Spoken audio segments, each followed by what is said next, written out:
Final Fantasy XIV has had 2 expansions so far, not counting the relaunch of ARR. The game has made massive strides to improve itself, and not many games compare to the massive gains it has achieved, at least since A Realm Reborn. However, many players tend to feel that Stormblood was a bit more disappointing for many various reasons. The summit was pulling back the combat and the skill column so that the ceiling could be lowered, and the floor risen for less experienced players. The summit was a new style of story that Stormblood took on, saying it felt slower and less impactful, and to some, they just felt the content didn't suit them. There's a multitude of reasons why someone might not like an expansion, but I'd like to explore what both expansions did right and what they did wrong. This will be more of a short series of videos instead of one long video, as if I tried to go every single aspect in one video, we'd be here forever.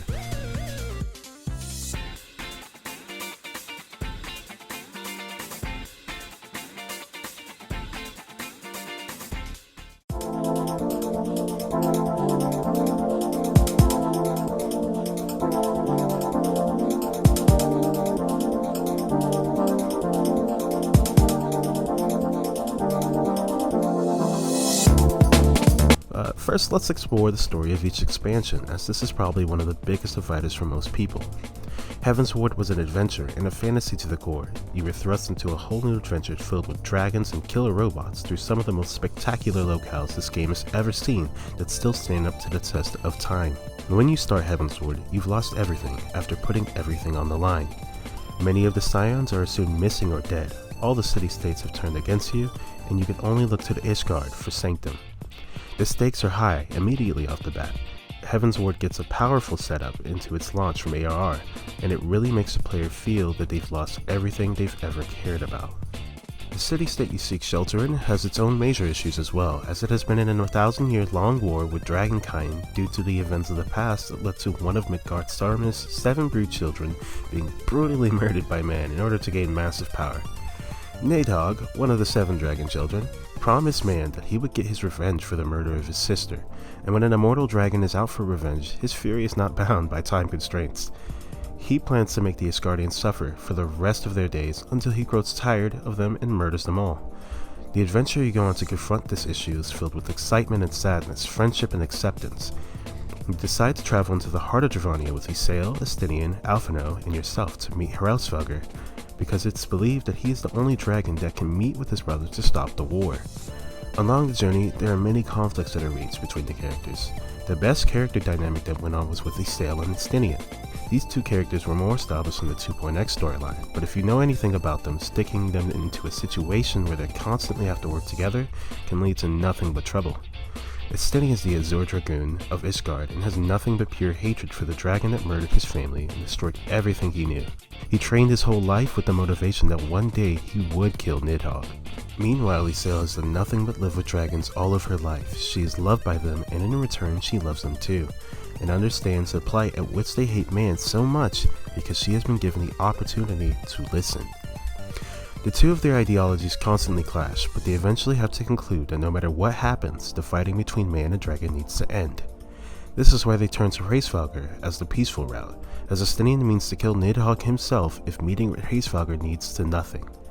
So, you go on the adventure to meet Hraesvelgr only to be turned away by Hraesvelgr himself. Hraesvelgr no longer desires anything but solace in his life, as his only love was killed by the same men she'd lived for. Ysael, believing she was the reincarnation of Shiva this whole time, was immediately shut down by Hraesvelgr, telling her that she made it all up in her head and the form she took to replicate Shiva was not the true Shiva, but just used as an ability given to her by the Echo. This is where everything begins to crumble. Ysael is left broken at seeing it, as everything she's ever lived for is completely false.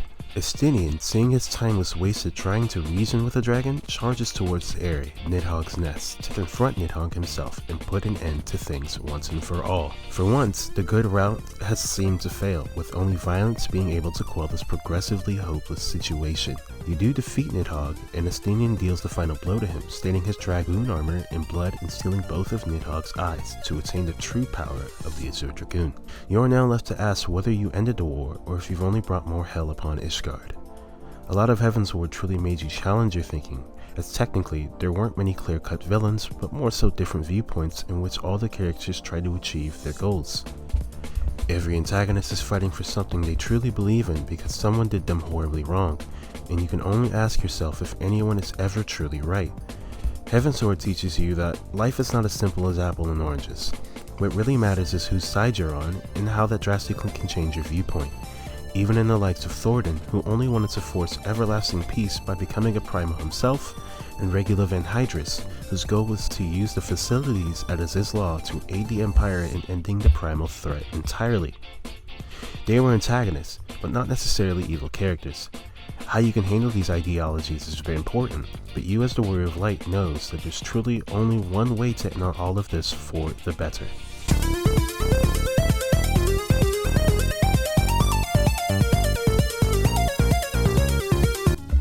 Stormblood decided to take these themes, but scaled them down to more of a human level. When looking at Stormblood, you are not fighting mythical dragons. Well, not a whole brood of them, but you are mainly fighting against actual living people. The people you fight for have been subjugated for decades by the Garlean Empire, and after a run-in with Ilberd and his quest that he completed with his dying breath to make the world understand that liberation for Ala Mhigo needed to come, you have no choice but to battle the Garleans. This time you travel with Lise Alphino, who for whatever reason is your canon best friend now, and Alice, a welcome inclusion as she's not been seen since the aftermath of the Binding Coil raid series. Stormblood doesn't exactly start off with the heavy connotations that Heavensward brings, but what Stormblood does bring is a clear-cut goal with nothing but obstacles that get in front of the goal. You want to liberate Ala Mhigo and Doma. The biggest strength of Stormblood, however, is not the adventure itself, but the characters you meet. Similar to how Heavensward focused on seeing the perspectives in others, with evil being a watery term, Stormblood takes this idea and turns it up to 11, to the point where the characters themselves even discuss the conflicts of who is truly right and wrong in certain situations. However, this time the line seems to be more clearly defined compared to Heavensward's. The whole point of Stormblood is about victims of circumstances and what they did to handle the situations they believed they were forced into, or what they believed they had to do. Your sense of perspective is challenged more than ever, and you are questioned multiple times over if someone truly deserved to die for the life they were forced to live. Two characters come to mind specifically when thinking of the idea. Two characters come to mind specifically when thinking of that ideology, and that is Fordola and Yatsu. Fordola is a native Ala Mhigan who lived in Ala Mhigo proper at a young age when the Garleans took control of Garabanya. Her parents had surrendered to the Garleans, with promise that they would be allowed to live proper lives. However, despite pledging their allegiance to the Garleans, Fordola's father was brutally killed by the same Ala Mhigans that were their kin, and the Garleans did nothing but watch, looking down on all of them as savages. So what Fordola decided to do as she grew into a young woman was to play the Garleans' game. She joined their army with her close friends and decided she would rise through the ranks and take control that way. And so she did, rising through the ranks until she created the Skulls. And control over Ala Mhigan she had, as her and her Skulls were feared by every Ala Mhigan that had known the name. But now, was she truly any better than the very same people that brutalized her people? Had she truly gained any sort of respect from the Garleans, and did she truly gain any sort of respect from the Ala Mhigans? No. She put herself into a rock in a hard place. Fordola begins to realize this throughout the progress of the revolution, but refuses to acknowledge the path that she chose was the wrong path, despite knowing this full well. It wasn't until she put everything on the line, risking her life to obtain the Resonant, and battling Lise and the Warrior of Light until she's defeated, that she finally accepted that her way would not prevail. As cliche as this may sound, it was the power sticking together to stand up against tyranny, no matter what the dangers they may face, to win the war. It was clear to you and I that what Fordola was doing to her people was wrong, and more a story that was possibly fueled more by vengeance than her wanting to get her people to see that the Garlean side was the right side. It's true that that was what her father believed, but it's also possible that that's what she told herself to believe. The most disappointing part of Fordola's character arc, however, was that she was completely written off to a side story. After her capture and her last appearance to help you fight off Lakshmi in the Royal Palace, she is never seen or heard from again for at least the rest of Stormblood. Her story arc is somewhat explained further in the Tales from the Storm series. Raban decides that Fordola was much too valuable to be killed due to having the Resonant, and decides that she'd better be used in a program that uses prisoners as soldiers instead of having them rot in jail or be killed. Her story actually intertwines with the Summoner job quest. However, I won't go into further detail as I don't want to spoil that for people who have yet to do that actually. I'll leave a link in the description down below for those who are interested in reading that, however. Moving on to Yotsuyu, Yotsu is definitely the more interesting case, as her story arc is more where you 100% believe she deserves to die the moment you meet her. Yotsuyu is a wicked witch whose goal in life was to make sure that if she didn't do anything else, she would make sure with her dying breath that every single doman would suffer, despite being a doman herself. As a girl, she was sold off several times by her aunt to be used as, well, for the sake of not getting this video demonetized, a form of income through the selling of services to despicable men. She was abused by her own family and wasn't even given the same opportunities for things like education as her own cousin was in the same household, despite those things being readily available to her. She was treated as trash by her own people her whole life, and eventually she decided if she was going to be used, it would be as a tool for the Guardians.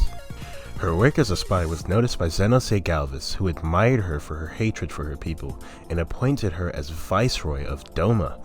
This is when she gained the power to completely cripple her country, and oh did she do so. She starves and mistreats them, barely keeping them functional in any way, shape, or form. And if things ever get remotely better for them, she made sure that it was immediately ruined. The question wasn't if she was doing anything wrong when it concerned Yotsuyu. The question was whether or not she would have turned out this way if she had been treated properly by her own people. After the aftermath of Doma Castle, Yotsuyu and Gosetsu were found, but it appears that Yotsuyu has lost her memories. After several debates on whether Yotsuyu actually did lose her memories, it was very clear that she did lose her memories. What was most strange was her behavior and her love for Gosetsu. She treated him like a father, and it was as if she actually loved him. She was the kindest person you could ever meet, when her memories were gone. But the question everyone was asking was, well, should they still execute her? She was no longer the murderous and vengeful Yotsuyu, but the kind-hearted Tsuyu. Ultimately, the Warrior of Light does not get the choice on whether or not she dies, as certain events lead to her demise anyway. But the fact of the matter is, did she deserve to die, or did she deserve the second chance that life was providing her? I'll leave you with this much: Tsuyu did deserve better. When comparing Heavensward and Stormblood's story, you have to ask yourself what really changed. The story elements are very similar, but it was more like there was attribute points allotted to the elements, and Stormblood took Heavensward's points and redistributed them. Stormblood didn't have a bad plot at all, and I think the themes are absolutely beautiful for the story it was trying to tell. But the issues that a lot of players had with Stormblood is not that the story was bad, but that it didn't hold much weight. The Heavensward events were very heavy from beginning to the end, with drama bombs dropping that affected Eorzea's history from before Eorzea was even coming to be.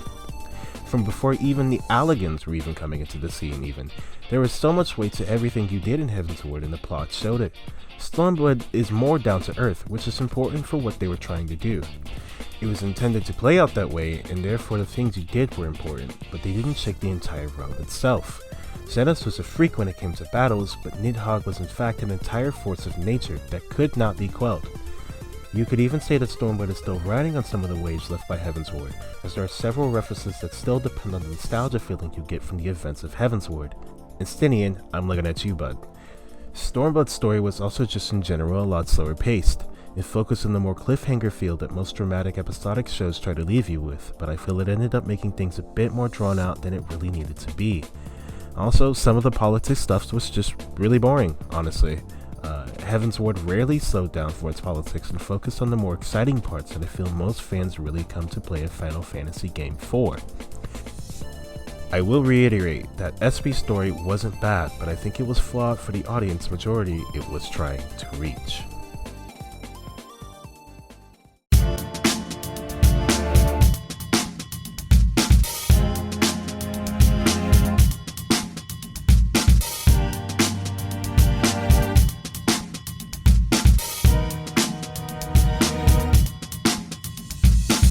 Next we're going to talk about the maps of the different expansions. Originally I thought I would add this to the story, but I feel like they deserve a section of their own. The maps are used to set the scene and setting for an expansion, and they do an important job of supplementing the main scenario and all the stories that revolve around it. When going through the maps of Stormblood, you start off in the Fringes. The Fringes is more of a dreary area showing the conversion of the lush Gridanian forest into the arid climate of the Birabanya, with calm and soothing music playing in the overworld and hints of a battle being waged, with destroyed maggot tech being littered across the map. The fringes at face value is pretty lackluster, but after some exploring and brushing up on your lore, you begin to learn some of the amazing things that have actually happened here. Some of the more significant areas in the fringes are Omega's portal to the interdimensional rift, and what seems to be evidence of Rauger's meteor smashing through a mountain and into the giant ridge that splits the area in two. You reach the peaks after a brief introduction to Rauger's Reach, and you truly begin to see how ravaged the people of Garabania have been by the Garleans. The land seems noticeably dead and sandy, while the people complain about a lack of resources. Over the peaks, roll credit, you see the Castrum's overbearing gaze upon the rest of the land, and no matter where, the Castrum will always have its eye on you, weapons ready to fire. Also on those same peaks are the beautiful but fractured floating roads that seem to have been a former route to the top of the peaks. However, it seems that the Garleans have destroyed that path to keep the Alarmekan split apart. There's many beautiful points of interest in the peaks, like Neonkrep's Hope, but if you never take the time to actually find those things, I have to say the peaks is definitely my least favorite map. When you're in the more general areas, which for most of the time you will be, it is quite boring to look at. Leaving Hingashi, you travel into the Ruby Sea and run into pirates and some islands scattered across the map, and the sea itself to explore. And I really do mean explore, as you can travel underwater to see a whole new world available to you. A feature unique to Stormblood. I do feel the map has a bit of an issue with pacing, if you'd like to call it that, as it is essentially two zones in one. It can lead to a bit of monotony when traveling throughout both parts of the zone, but I do believe SC tried their best to space things out with the resources they had. You travel into Yangzhou to meet the people subjugated by the Garleans yet again, but this time in Doma. Yangzhou is an absolutely beautiful zone that absolutely scratches the itch of people who like an unorthodox world design, with massive scaling mountains everywhere you look, always hanging close to the clouds. This area is split into two parts by massive gates in the mountain range itself. When leaving the mountain range, you start to run into the delta of the massive One River, littered with more war-torn areas, Magitech littered everywhere, and then another Castrum keeping a watchful eye on the people. On the other side of the gate, you can see Doma and her castle, torn completely to shreds by the aftermath of previous battles. And flying down, you begin to run into the Prism Lake, a lake formed possibly by the consequences of the purity of the crystals that scatter the area. This is definitely one of the most beautiful and colorful areas in Stormblood. Traveling through the caves that hide the Azim Steppe, you come into these endless rolling plains that are absolutely breathtaking. No matter where you go in the Azim Steppe, you can see the Dawn Throne standing high and proud. This is probably one of the most, if not the most lore-packed areas in the game, possibly only rivaled by Aziz Law in my opinion. You learn so much about the people, and there's loads of content just packed in this one flat area. The Azim Steppe is a rather simple place in all honesty, with a few Easter egg-like places. It is the lore that truly blows you away. Moving on to the final map, we come to the Locks. Just a side note, I really like the namings of the Garabanian locations. It's usually the something, and for some reason I just find that really cool.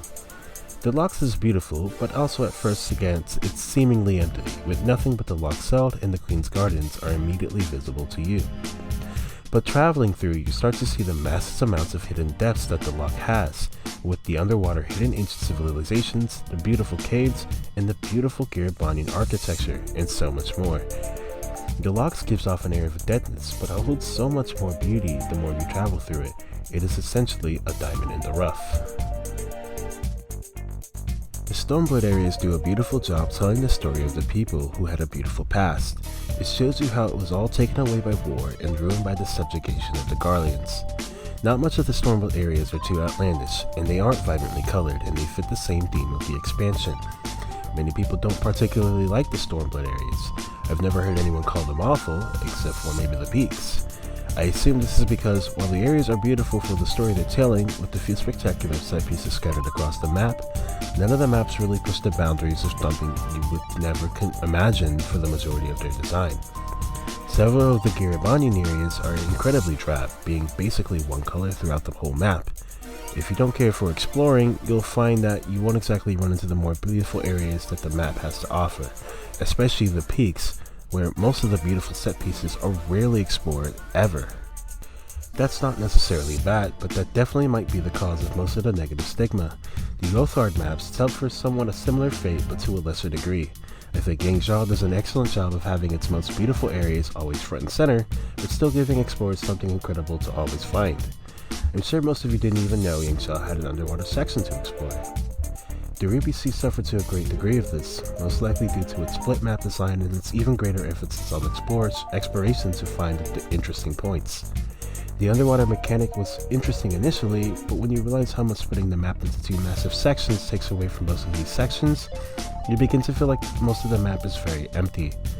The Azim Steppe is my very special exception to the case of emptiness, as that is exactly what it is intended to be, and it does it incredibly well. No matter where you are in the Azim Steppe, you can see just about everything. No matter where you are, it's always a spectacle, despite being mainly rolling plains. It does an excellent job at scratching the adventurer's itch, at the same time allowing you to explore and speak and interact with NPCs everywhere you go. It's probably the most well-balanced map in all of Stormblood. But what of Heavensward?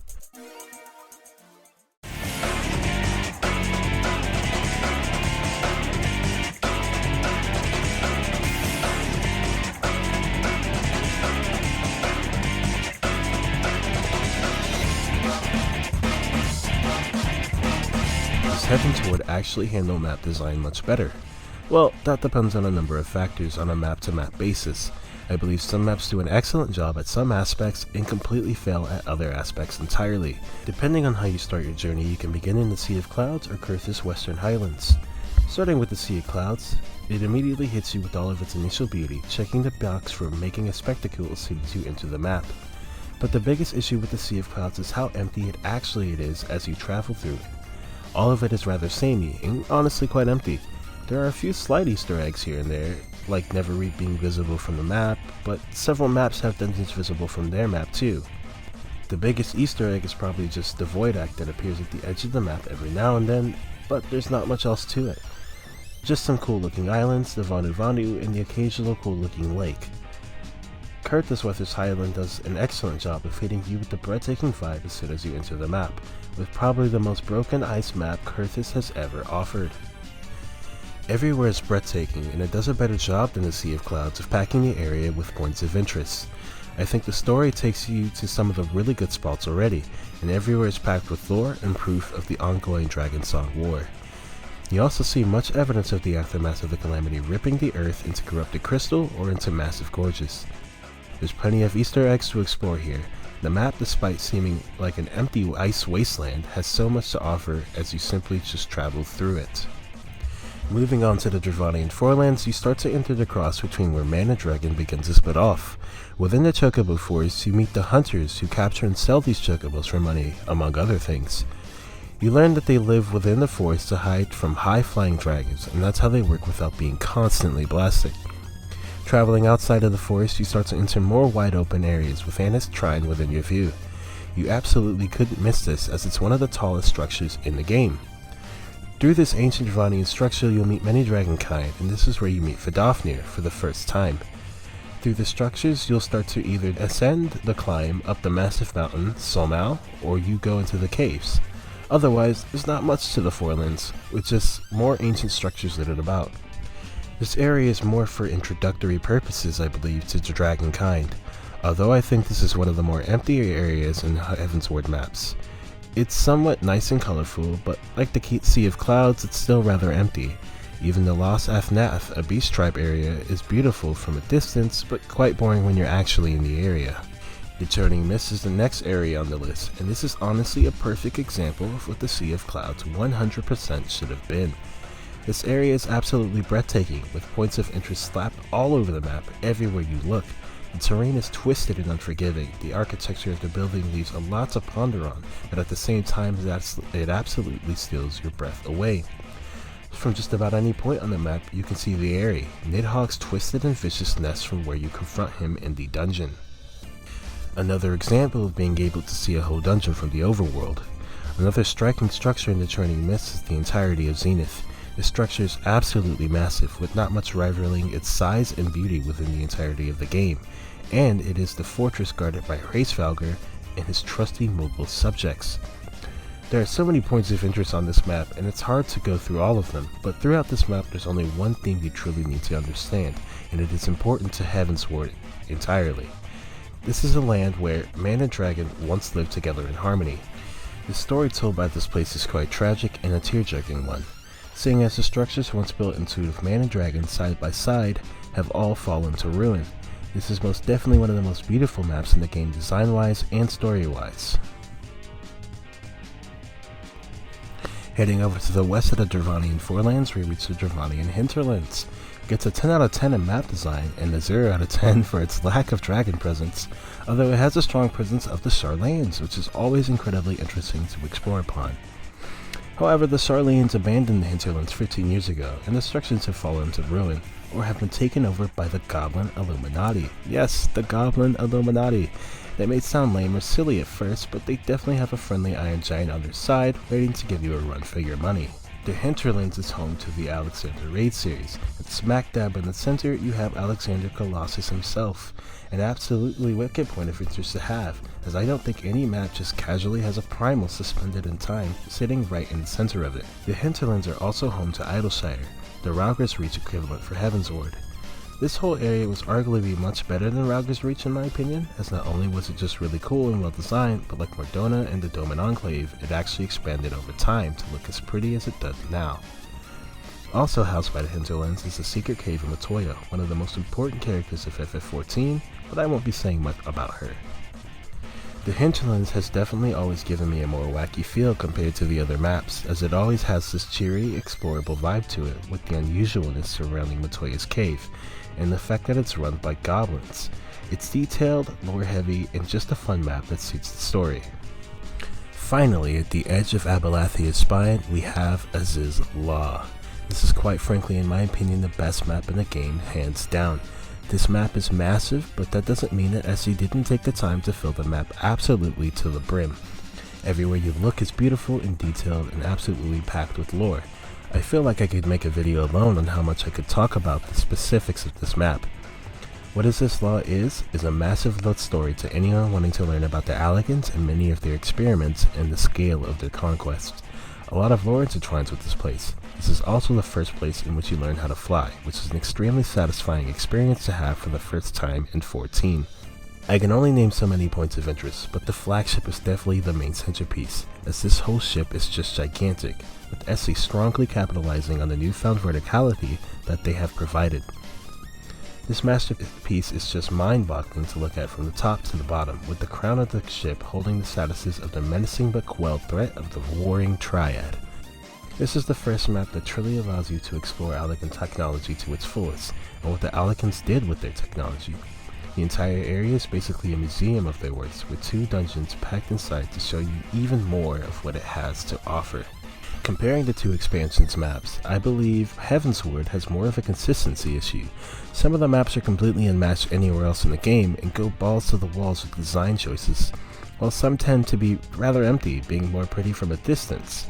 Stormblood is very consistent with the quality of its maps and does a better job of making sure all of its maps have some points of interest evenly spread across the map. The problem I have with Stormblood's maps are some of the more aesthetical choices that they went with. The Oathard maps are generally okay, but the Garabani area suffered severely from being very drab looking. And for what it's worth, some of the points of interest are incredibly striking, with the architecture of the Garabani structures being something of sheer beauty. The maps themselves just lack a bit of life with them at times. I don't think it's fair to completely tax them for doing the job it was supposed to do, but I feel like they could have handled them a bit better to make them a bit more eye-catching. So that's all the aspects that we're going to cover with this video. If I were to rate the expansion so far as to who I would think is winning overall in the current categories we discussed, I'd give it to Heavensward. I do think Heavensward is just pulling ahead a bit with each of these categories, but I really hope that doesn't become a common theme, as I don't want it to make Stormblood seem bad. All in all, that's it for the video. Tune back in for the next episode as I dive into the combat and the fight design that both expansions explored. If you liked the video, go ahead and give it a like, and if you hated it, make sure to smash that dislike button. Tell me why you think I'm stupid in the comments section, and please subscribe and stick around the channel for more 14 discussion. Thanks for watching, and see you all next time.